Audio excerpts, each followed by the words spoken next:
Welcome back, designers, to Silvia Designs.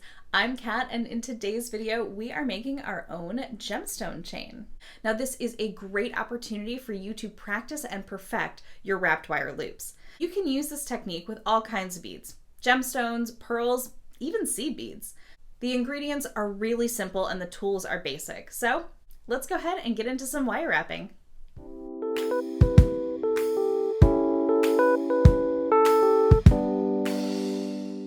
I want to start today's video by showing you some examples. So the first thing I'm going to show you is exactly what we're going to be making in this tutorial. Now you can see that I have those beautiful wrapped wire loops and they are attached to each other. So as you can see me just kind of turning it, you'll see that there's no other jump rings here. So this is what we're going to be doing. We're going to be creating a beaded chain just like this.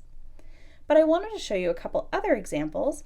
Now this one is really beautiful. I think it's adorable to have these little tiny amazonite beads, just like so. And these are about the size of an 8/0 seed bead. And in case you're wondering, yes, you can absolutely do this technique with seed beads. It's great if you have just a few extras left over or any kind of colorful beaded chain that you can make. Really, really adorable.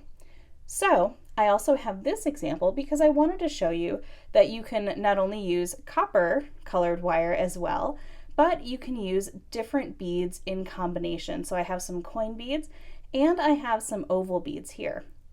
Now the neat thing is you look here on the end and you can see that I've attached that wrapped wire loop directly to my clasp. Again, no other findings needed.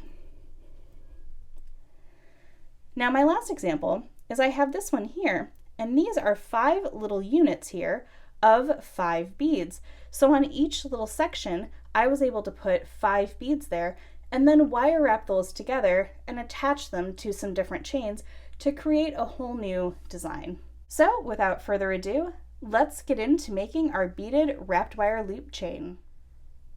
For today, we're going to need our chain nose pliers, our round nose pliers, our flush cutters, and our nylon jaw pliers. I'm going to be working with artistic wire in the 26 gauge for today's project. You can work with 24 as well, and I brought that here just to show you the kind of size difference. Now I realize this one is uncoiled, but I wanted you to be able to see the 24 and 26. These are probably my 2 go-tos when I'm doing this technique. You can go lower or higher depending on the beads that you're working with. But today we're going to use that 26 gauge. Now I am using the artistic wire and it is a craft wire, so if you are new to this, I highly recommend it.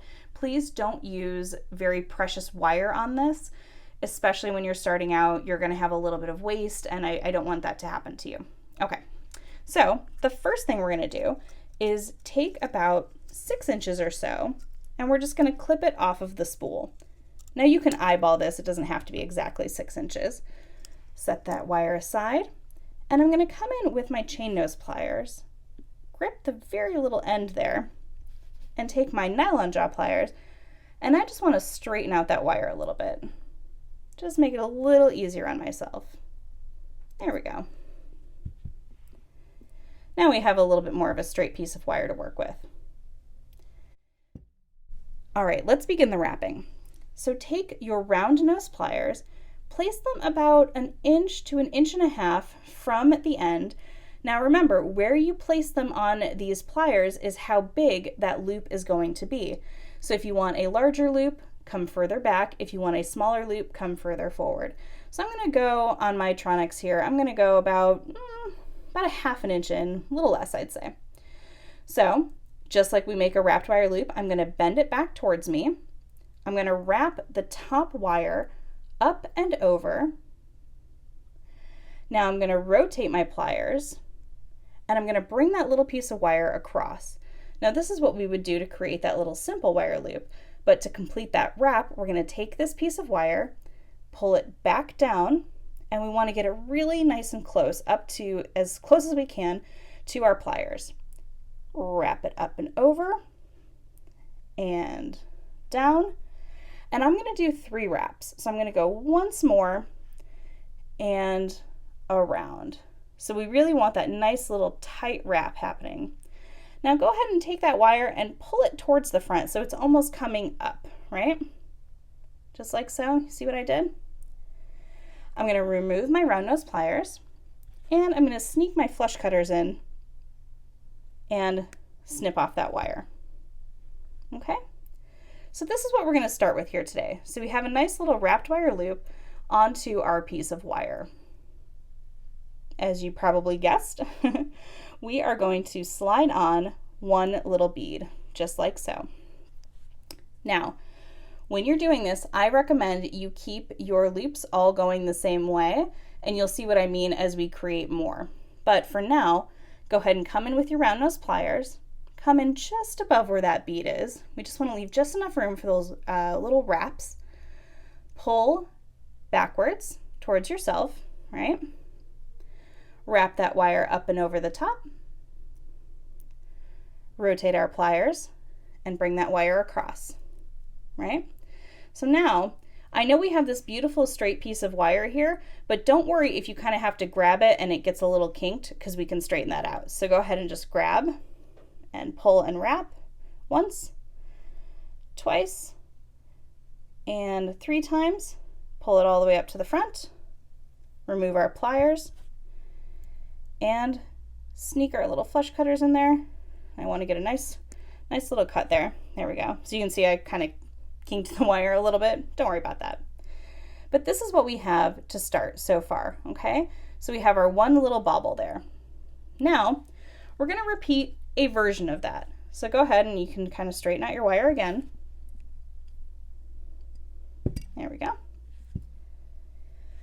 Same kind of thing. We put it into our round nose pliers, bend it backwards, wrap it up and over the top, and bring it across. But wait, now we're going to take our little bubble that we started and we're going to slide it on and let it sit inside that little loop there, okay?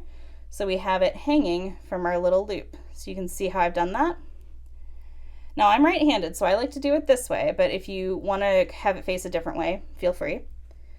Take your round nose pliers and come in, and we're going to grip right on top of that little loop that we just made, right? So I'm not putting my pliers through that loop, I'm just gripping on top of it. Because now I'm going to take this little piece of wire, I'm going to wrap it,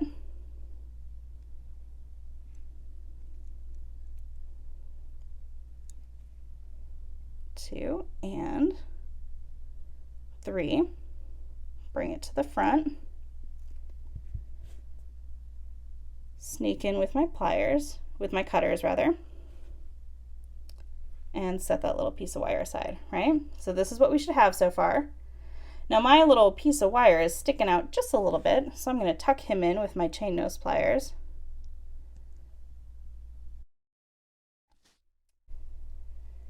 Okay, slide on your next bead,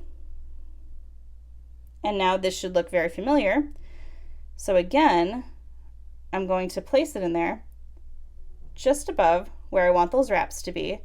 Now when you look, you can see that the bottom one, those loops are facing me, and the top one, I'm going to wrap the same way. So we're going to get like a little crisscross thing happening here, a little perpendicular. So bend it backwards, wrap it up and over the top, and across, and wrap once, twice, 3 times. You can get a little faster as you go. And snip off that wire. Now we have just a little extra piece of wire, so that can go in our little scrap pile over there. But that is it. That is how easy this is to make. Let's say you wanted to create a longer piece. It is simply just a repetition of that entire process. So if you need to, go back and watch that again and watch how I attach it. And it was the same thing when you attach it to a clasp, or you can attach it to some closed jump rings or what have you there. So there's a lot of really, really great options here when you're making this beaded wrapped wire loop chain. This wonderful technique provides an alternative to simply stringing beads and is a great practice for making wrapped wire loops. I hope you enjoyed this tutorial. If you want to see more, be sure to subscribe and hit that notification bell. And let me know in the comments what kinds of tutorials you want to see. As always, the items used in today's video are down in that description box below. Thanks again for watching, designers. I'll see you in the next video.